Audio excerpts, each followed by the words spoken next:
Hello ladies and gentlemen, welcome back to the channel. My name is Mark Roden, and in today's video we are going to be going over whether or not I think you should buy / build an Acura Integra in 2023. My Integra is almost done at this point. I don't have many performance mods, for those wondering. I pretty much just have an exhaust and a cold air intake on it, and a short throw shifter, and just small things like that though on the car. So it's mainly just cosmetics, so take everything I say with a grain of salt, because people that have tuned V-Series motors say they're great motors to tune. And so I'm going to kind of base my theory off of that, while at the same time never actually experiencing that. So please keep that in mind. You know, everything I say, take it with a grain of salt. But today we're going to be going over whether or not I think you should get an Acura Integra. First thing we're going to do is go over the pros, and then we're going to go over the cons, because I like to start happy. You know, it's a good day to start happy. First up is the price for the car is dirt cheap. It still is. Now, is it overpriced compared to what it used to be? Yeah. I got my Integra last year, around November of last year, for $3,000. So pretty much a year ago, for $3K. Have they gone up since then? A little bit. It's pretty difficult to find like a good condition. By the way, mine had 140,000 miles on it. It was bone stock with a manual transmission and zero issues besides this window didn't work. And yeah, so I got it for $3K. That's pretty damn cheap. That's a massive pro. It's almost affordable for pretty much everybody out there. And if you don't mind getting the sedan version, they're even cheaper. Next is all parts for the car are also super cheap. Yeah, not only the car itself is cheap, but this car shared a lot of parts with the Civic of the early 2000s, the 6th generation Civic, and then I think even some 7th generation parts. But either way, a lot of Civics were made, obviously, a lot of them. And so, obviously, because there was a lot of Civics made, there was a lot of parts for Civics made, and since this car is pretty much just a glorified Civic, there's a bunch of parts for this car. Whether it's you're fixing something on the car and you just need like an OEM part, it's going to be available for you and it's going to be cheap. Or if you want an aftermarket part. I mean, I tell this story all the time, but I'm going to say it again. I paid a total of $70 for both motor mounts and the transmission mount. Like, that's unheard of in most cars. Very, very cheap. Parts for this car are astronomically cheap. O2 sensor. I bought an O2 sensor for this car, and it costed me, I think, $70. My O2 sensor for my 350Z, whenever I needed one of those, was like $120. Okay, so like significantly cheaper for parts and everything like that out there too. So if you're on a budget in high school and you buy the car, but you're worried, uh-oh, I bought the car, but now I don't have the money to, you know, modify it, don't worry, you should be good. This car is pretty damn cheap, pretty damn accessible to almost everybody. Next thing is the car is actually incredibly reliable. It's obvious, you know, it's a Honda. For people that don't understand cars, Hondas are reliable. They're one of like the most reliable brands out there, along with Toyota. Toyota and Honda are they just always have been. Especially back in the early 2000s. These cars can go for well over 200,000 miles. Mine's at 150,000 now. I know the Odo says 171, but that's not accurate. I had to swap out the odometer. It is mind-blowing how reliable these cars are. They really are just 9 out of 10s in terms of reliability. Now, the only reason why I say 9 out of 10 and not 10 out of 10 is they are old, and we'll get into that in the cons a little bit more, causing them to be a little bit unreliable if you don't know how to look at the right ones and everything like that.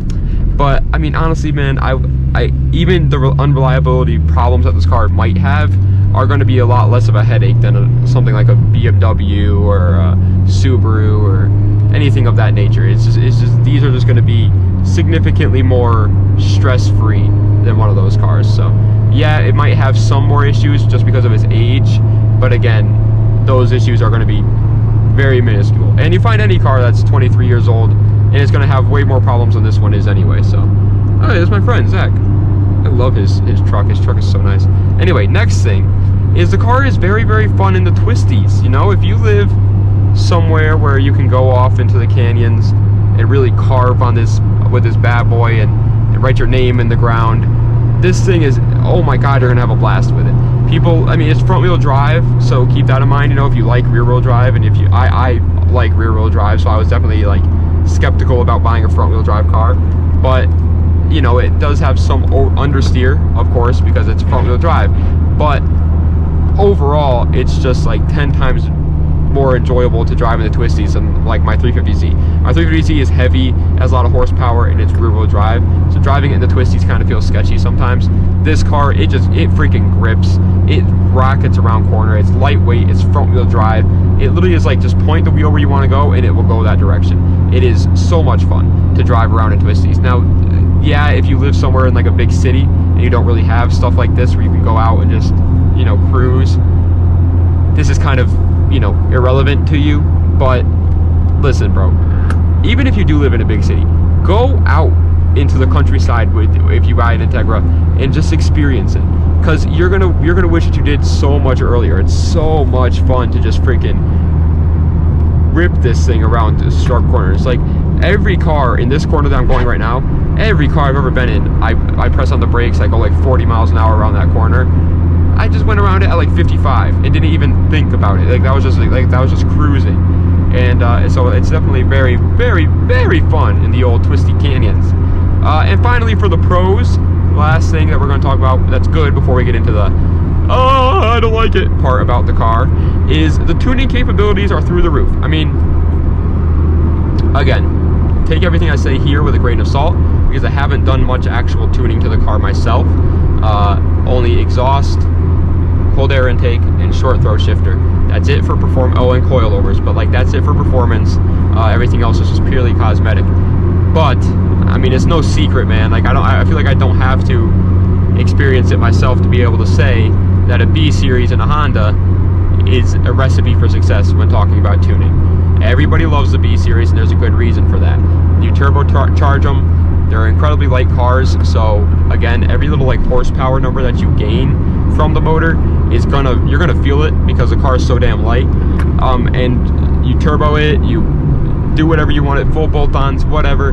Build the motor even if you want to, I don't care. Whatever you want to do to it, if you do it to this car, you're going to feel it, and it's going to feel rewarding. And on top of that, going back to what we talked about a little bit earlier, all those parts for the build are going to be significantly cheaper than if you were to build something like a N54 or an LS, right? Like these parts, like a turbo, well, maybe not for like an LS, because I mean there's just so much out there for an LS, but for a B series, it's going to be cheap, it's going to feel rewarding, and it's going to be pretty damn easy if you're a tuner to make this thing really, really quick in a straight line.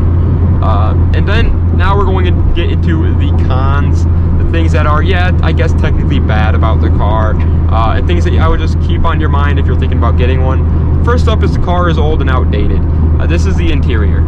It's not up to date. There's no screens, there's no fancy stuff in it. It is as basic as it gets in terms of interior. On top of that, it's old. So, you know, going to buy one of these, gotta keep your eye on rust, gotta keep your eye on just basic age problems with cars, because it's going to have it. The car mine is exactly 23 years old. It's actually the exact same age as I am. I'm 23. I was born in 2000 and my car's in 2000. But yeah, it's an old car, you know. It's not that new. So it's gonna have some problems, and you just got to keep your eye out. That's all I'm saying.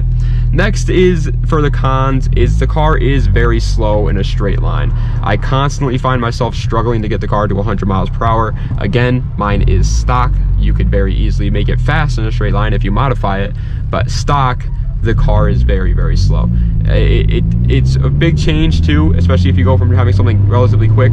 Like I had my 350Z before this car, and that's not like fast, but it's quick. You know, a 350Z is a quick car, and that thing was, it feels like a freaking rocket ship compared to this car. My PT, honestly, and I know this is gonna sound crazy, I had a PT Cruiser as my first car, and if I'm going like in a straight line accelerating with this car versus a PT Cruiser, I honestly can't tell the difference. Like they kind of accelerate the same amount. They're both relatively slow.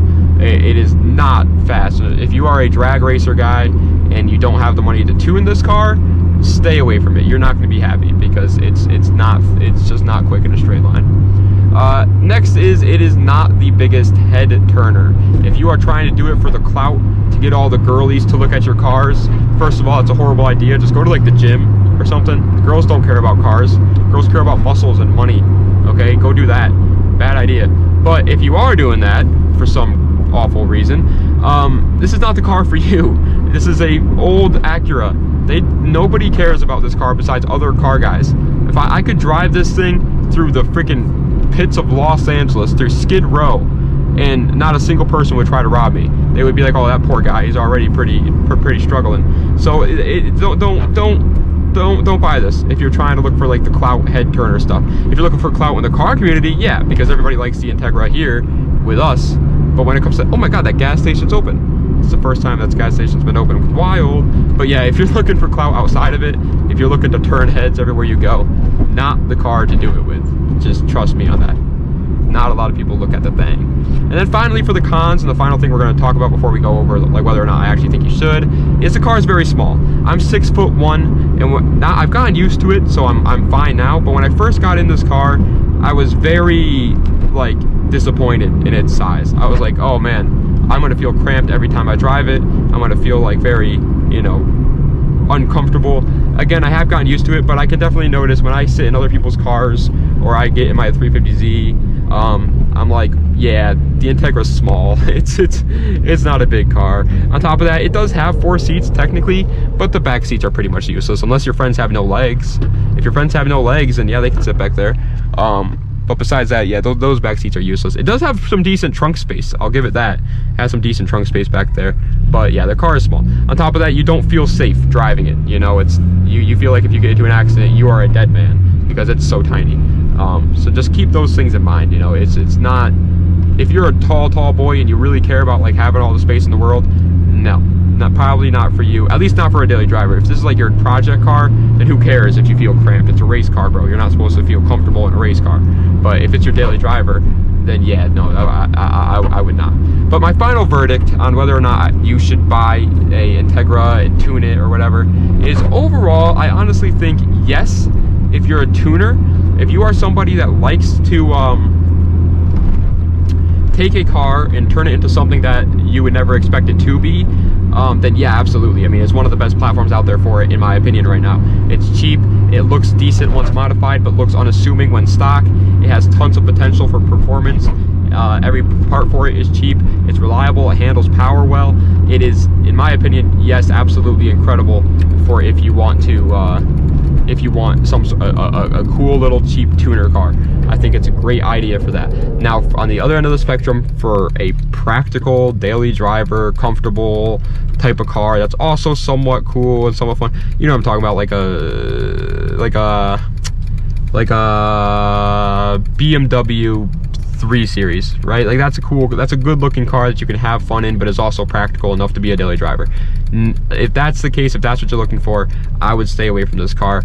Daily drivers, it is a daily driver. Like, it's kind of hard because this is my daily driver. I've been dailying it for a year now, and so it's definitely, you know, it's got its benefits for it, but at the same time, I think there are a lot of better options after owning it, after dailying it for so long. I do think another big problem is, even if this is your daily driver, you're gonna want to modify, or you're not gonna want to keep it stock, and so then it's gonna turn into your project car, which is what happened with me. And now I drive a lowered, rubbing, you know, my tires are constantly rubbing Acura Integra everywhere I go. That's bright red and is a copper magnet. So it's like, you know, it is a good idea at first, and if you're really on a budget, I think it's a great daily driver. But I would just recommend, if you are literally just looking for a practical daily driver that also has that little bit of fun side to it. Honestly, there are even better Hondas for that than the Integra right now. Like, I would say 8th gen Civics. They're around the same price as an Integra. They're newer, have a bunch of new tech in them. They have a K series in them, which is awesomely fun. So yeah, something like that would honestly be a better idea than this one right now. This is definitely becoming more of a tuner car rather than like a daily driver. It used to be a daily driver, but now it just really isn't. But anyway, guys, that is going to be the end of today's video. I hope you enjoyed. If you did, please be sure to like, comment, and subscribe to the channel for more content just like this. Let me know what you thought of the video. Let me know if you think you're still going to buy an Integra even after my video, or let me know if I changed your mind and now you do want to buy an Integra. Maybe before you were like, I hate the Integra. The Integra is Hitler's favorite car and I don't like it. Maybe that's how you thought before. Look, it's a Miata. But now you're like, oh, you know what? Maybe Hitler was onto something. Maybe that is a good car. And when I say Hitler's onto something, I want to make it very clear that I do not mean he was onto something back in the day. It was all just a joke. Let me just clear the air on that real quick, because it's gonna be taken out of context. But anyway, yeah, thank you guys so much for watching. I appreciate it. Das Vidanya, and have a nice night.